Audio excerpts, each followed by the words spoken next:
Whether you're joining us live or tuning in later on Facebook or YouTube, we're glad that you're here. Today I'm joined with my friend Jeremy Nels, who's President and CEO of the Morgan County Economic Development Association.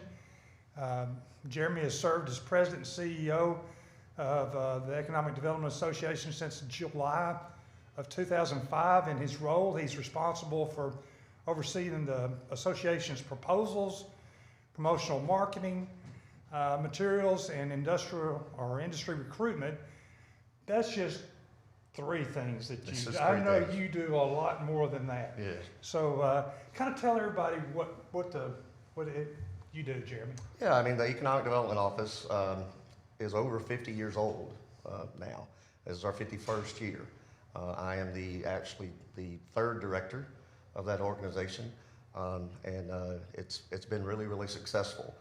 In those 50-something years, they've recruited over 150 new manufacturers, assisted with over 1,500 expansions, and those have created or announced over 28,500 new jobs just in Morgan County, and that's just manufacturing.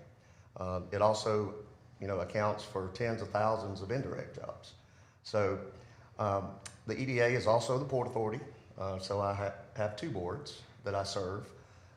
EDA is the marketing recruitment side of things when it comes to industry, and then the Port Authority manages the public ports on the Tennessee River, one at State Docks and then those at Malafox Creek. And the Port Authority generates its own funds that go back into the facilities. Port Authority is more of the development arm when we're looking at trying to develop new sites for infrastructure and things of that nature. And EDA is the marketing, communications, recruitment side of things. Port Authority is a public entity. EDA is a 501c6 nonprofit, which is good. People think that I'm a public employee. I'm not. Someone was asking me if you were part of the retirement system. I am not part of the retirement system. Yeah, No, we don't qualify because we're a nonprofit. So, but that allows us to maintain some confidentiality when we are working projects. And, other than that, we work with our existing industries. They're critical to our survival. And, when we're recruiting companies, we not only try to get you here, but we don't forget you once we get you here. And that's critical because we want them to grow and expand. Penny Townsend's in our office. She's over our existing industry program and workforce. She does an excellent job. And then Cindy Vincent's in our office doing our research administration and doing out proposals and things of that nature. So a really good team, but we also have a lot of partners. And sure. It's not just the Economic Development Office. It's not Jeremy Nels, it's not Penny, it's not Cindy. It takes a lot of people to pull off recruiting a company here and or helping a company expand here. Sure. So, and the city is definitely a part of that team, and we appreciate that. We're glad to be a part of it. So someone is looking to come to Alabama to bring their business here for a variety of reasons.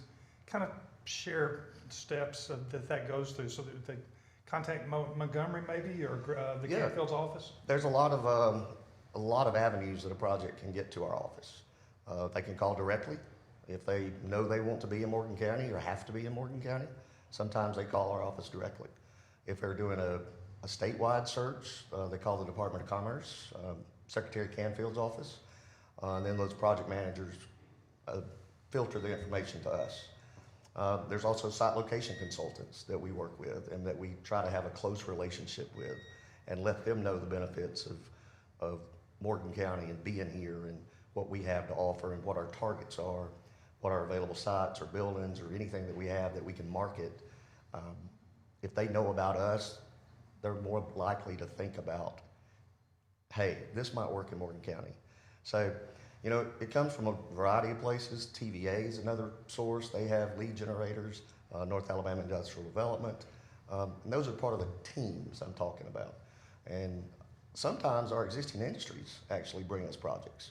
They have customers that want to be close to them for various reasons. A good example is RUAG, wanting to be close to United Launch Alliance.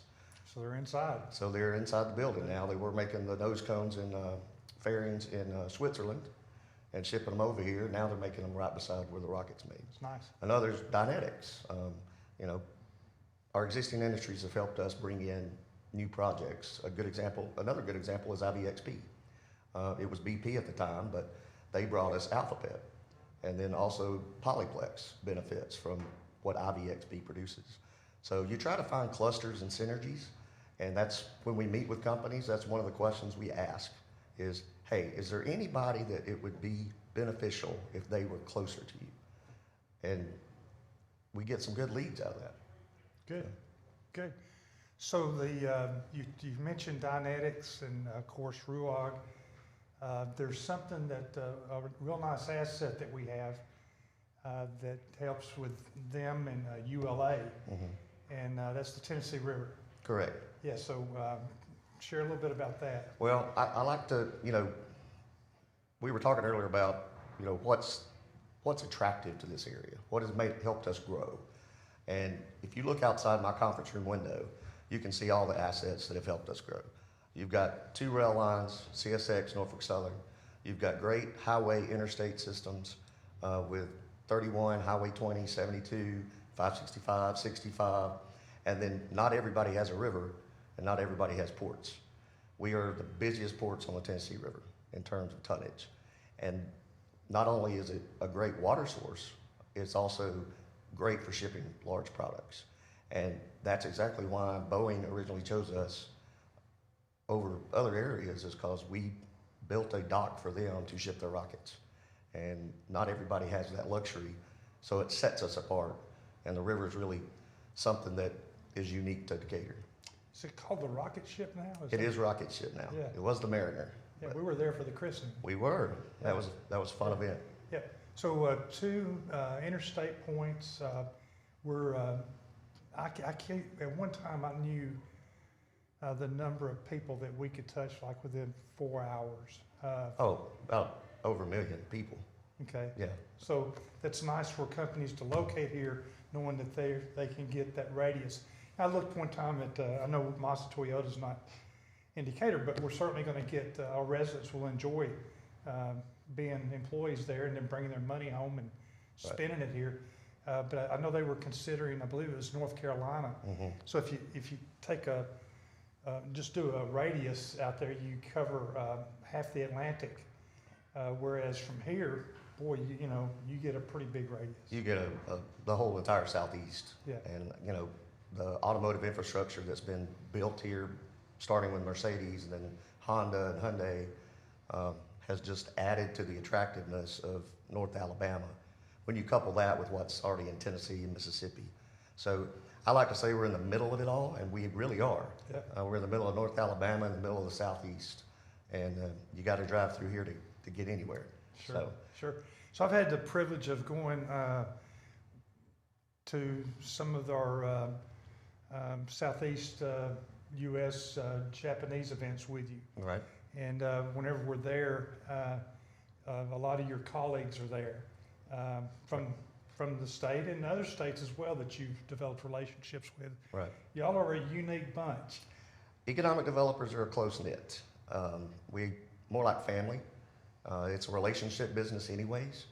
And, Alabama's fortunate to have a lot of long-standing economic developers that stay in their communities. You said 3 out of 50-something years? Yeah. Here? Yes. Keep going. I'm sorry, I interrupt you. Yeah. So most of the time, if you get a good director, they're going to stay in the community and do a good job.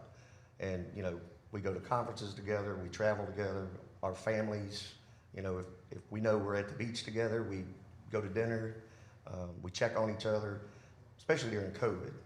We all had, FaceTime videos and just, checking on each other because it is a weird time. But it also allows us, the opportunity to, if I need to know, or somebody needs to know somebody in a community in South Alabama, I could pick up one of my colleagues and say, hey, do you know so-and-so at XYZ company? I'm trying to get a contact. And oh yeah, here, and vice versa. Sure. We also do best practices off of each other. We steal stuff from each other because we want to be better. We want to make Alabama better. Good. But economic developers are pretty much an outgrowing outgoing group. So Good, good. Well, so you just sit at your office and wait for the phone to ring, huh? no, sir, we don't. Most people think we do. I understand. Yeah. You make a lot of house calls, don't you? We do. We do a lot of calls. COVID has definitely put a damper on our travel. We used to do, trade shows, site location consultant luncheons in New York, Atlanta, Chicago. We used to do prospecting trips. It's kind of hard now, depending on the company, to even get in the door. They're not allowing visitors. So we've become really good at Zoom calls, and a lot of business has actually been conducted that way. Doing a lot more targeted marketing with Google Ads, things of that nature. Okay. In terms of our automotive website and trying to push that out there. If somebody Googles Mazda Toyota Huntsville, they're going to pop up an ad for Moore & Morgan, which is our automotive website. And it's just things have gotten a little different, but it's also made us better. So what do you think has really positioned us for the kind of success? I mean, we've seen a lot of expansions here over the past couple of years. GE is our largest employer. Correct. That was a very big expansion that took place there. We had expansions at Daikin, Nucor, 3M, all constantly. All right. Polyplex, you've got Hexcel. Polyplex is about, Yep, yeah, possibly. yeah. Then you've also got, IVXP's had expansions. Bunge has expanded. You've got Cyril Wire and Hartzell that recently announced 92 new jobs with a new line. So, a lot of opportunities here. Creating new jobs. Creating new jobs and investment And spend. to create taxes. And that's the whole, our job is to create new jobs, capital investment, and put paychecks in people's hands. So you said indirect jobs. Before I served as mayor, I was worked for a local distributor that did industrial sales. Right. And I'd call on all the people that you're talking about. And if I didn't sell anything, I didn't make anything. I didn't earn anything. Right. But if I was successful in selling, I'd get a commission check. Yep. So you can abate taxes and all that kind of stuff, but you're still, all these folks over here at Mayor Electric and all, Fastenal and Granger and things like that, they're still earning money. Yeah, and industries are spending money now. It's a good time to spend, even borrow money. It's a good time where they may have money held back. And we are seeing that trickle down through the community. And, people are looking for contractors and things of that nature. It's actually been pretty well. We're diverse, which has really helped us out over COVID. A lot of our businesses are essential. Either their products go into food packaging or medical supplies or things of that nature, food related. So you've kind of weathered the storm a little bit, not being reliant upon something that just got knocked out by us having just one industry that we target. So it's a really good place to be, and our industry seems very healthy right now. Good. So you talked about workforce, and Penny kind of drives that particular engine or supports. I know everyone works together as a team. We're very fortunate to be located really close to the largest community college in the state of Alabama, and some of the programs that they have that I think helps with developing our workforce. Correct. As well as the robotics technology park. Can you kind of speak to that? Yeah, definitely. Anytime we have prospects in, our stop is Calhoun and the RTP. There's no other place like it that is as close to this community as you can get without having it in your community. The training programs are excellent, from their maintenance and machining and welding, things of that nature. And then the Robotics Technology Park is a unique jewel to the state of Alabama. It definitely helped recruit Mazda Toyota. It has helped numerous existing industries that are installing automation. Not only does it do training on how to program the robots and the automation, but you also have to have people that can repair the robots and automation. And it's really unique that any company in Alabama can send their employees there to train for free. Say it one more time now. Yeah. No cost. Yeah, Yeah. any employee, any company in the state of Alabama can send and book time at the RTP to train their employees for free. And then they stay in our hotels, They do. typically go eat in our restaurants. Yep. Yeah, it's an economic driver for us. It's amazing how many people come in and out due to the industries in our community. Mm-hmm. Good, good. All right, so with that, Morgan County is responsible for supporting industries or the EDA and helping facilitate development for new and incoming business. That's no small task. So how do you and your team accomplish that? Well, as I mentioned before, the partnerships that we have, both local and state, Department of Commerce, the Tennessee Valley Authority, North Alabama Industrial Development, the utilities, attorneys, elected officials, it all kind of comes together when you're recruiting. Everybody's working towards the same goal.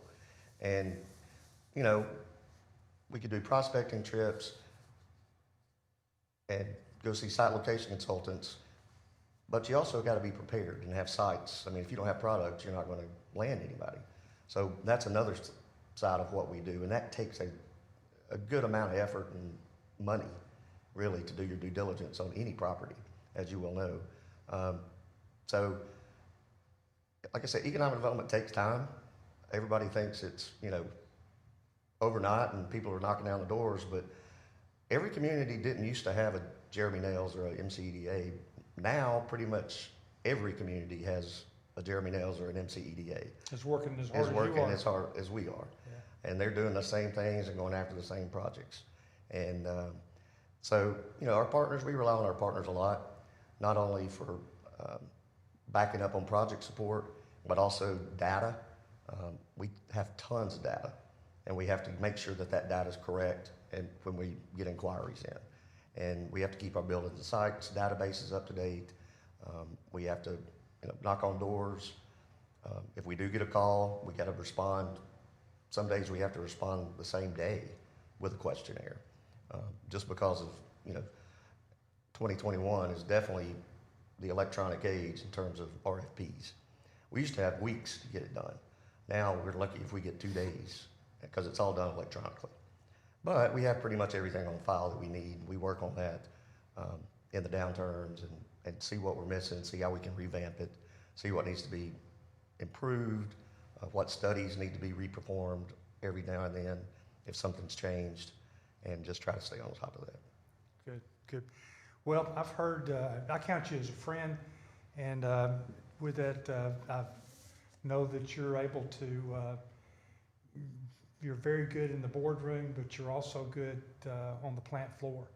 And being able to talk the numbers and all that you need to talk in the boardroom, but being one of the guys on the plant floor. Mm-hmm. And that's a real asset. And I think that helps with those relationships, and it's helped with the wins that we've recognized here. So you're definitely gifted with what you do. I don't know about that, but no, it's important. I say I don't know a lot about any one thing, but I know a lot about a lot of things, and it's just the diverse background that we have here. I mean, we make rockets and cat food and refrigerators, and each one has their own, you know, special, unique things that make them what they are as a company. And learning the culture, especially the Japanese, those are some of my favorite projects. And traveling to Japan is probably some of the best trips I've ever had, and made really good relationships that, you know, keep up with to this very day. And they do the same. And consider all those guys friends. But it's important that we reach out to our corporate offices that aren't located here. That's important too. We don't want them, whether they're, you know, in Tennessee or Michigan or wherever they are, we don't want them to forget about us, or that let them think that we've forgotten about them, because it's important. We see the local people, plant managers and all that every day, but sometimes you actually need to go visit the corporate office and extend that hand and just say thanks and see if there's anything else we can help with. You got a lot of Sky Miles. I used to. I used to. Okay. Well, Jeremy, where do you see EDA in 10 years? You know, 10 years, a lot's going to change, and definitely COVID is going to change the workplace. And we're trying to understand what that means. As you know, we're kind of out of large tracts that are suitable for manufacturing, large manufacturing. We do have some smaller tracks that are available. So we're working with TVA and our partners on how do we maximize what we do have for high impact, high wage, low density jobs. And that's something that we're actively working on TVA right now, looking at a bunch of data, looking at, do we do more entrepreneurial things with the East Center and help support their efforts and work together on that, which we do. What can we do to repurpose buildings in downtown with working with, Rick Paler, and what buildings could be repurposed into something that would fit the environment for today's technology worker that might be working from home. So I think we're always going to be manufacturing. That's our bread and butter. We have too many assets invested and too many great companies that are going to be here for a long time, I hope. But we also are going to have to look towards our partners to the north and our partners to the west, and see anything that benefits them benefits us. Sure. So we also support each other on that, and because workers don't care where the county line is, they'll cross the Morgan County line to go get a good job and then bring that money back here. So just being strategic in our moves and how we spend our money and how we develop properties. You could spend too much money on a property and not get the bang out of the buck for it, because all properties have warts. They have to be tackled environmentally, things of that nature. So just being smart, and I think diversifying a little bit what we've been doing, and partnering with other agencies, whether it's the chamber or the downtown or the East Center, to accomplish our goals. So I remember before ULA came, or Boeing, Mm-hmm. really in pre-Hexcel, which was high-span, Correct. whenever they first came. That was just a big field out there. Yeah, I mean, it took probably a good 10 years before high-span built out there. And, Independence 2 was the first one that bought property, but they chose not to build for probably 12 years later. But yeah, once Nucor, Trico, and then Nucor and ULA, it all just hit. And, success brought success. Sure. And So you talk about Nucor, and you talked about TVA being a real partner. mm-hmm. Why would TVA, for our viewers, why would TVA be a partner? Because TVA is committed to generating and having low power rates in the valley. And the more power they sell or their distributors sell, the more revenue that's made that can be pumped back into the economy. Cheap electricity, Nucor is a direct serve customer. So that means they don't get from Decatur Utilities, they get it directly from TVA because they're such a big user with their electric arc furnace. So yeah, TVA has a real vested interest to see this valley grow and our area grow, and so do our electricity providers. But they've gotten really assertive on the economic development side. They have their incentive packages, their long-term packages for our existing industries. If they sign certain terms of electric contracts, they can get certain rebates, things of that nature. And they look at the same things we look at: capital investment, job creation, and wages. We certainly want to recruit companies that are going to bring everybody up. There are certain companies that definitely wouldn't pay enough or wouldn't even meet our average wage, and we don't incentivize those because, number one, they're not going to find anybody to work there. We're at 2.8% unemployment. So that means virtually 0%. We've got about 1,600 people in Morgan County that are classified as unemployed, that are looking for a job. Okay. But, TVA has a vested interest in our communities and always has since their creation. So the work that you're doing has allowed us to see some residential growth for the first time in over 30 years. Yeah, and I applaud the city for really going out there and working with developers and extending sewer, and that's what it takes. You have to be proactive. You sometimes get criticized, just like they criticize Malafox Creek. when they first developed that, it sat empty for, almost 10 years. They spent, about $9 million on it. The road was very expensive. wasn't Yeah, it? the road had to be redone. That was sort of help with the state. We had to reinforce that for the Rockets once ULA came. But, look at it today.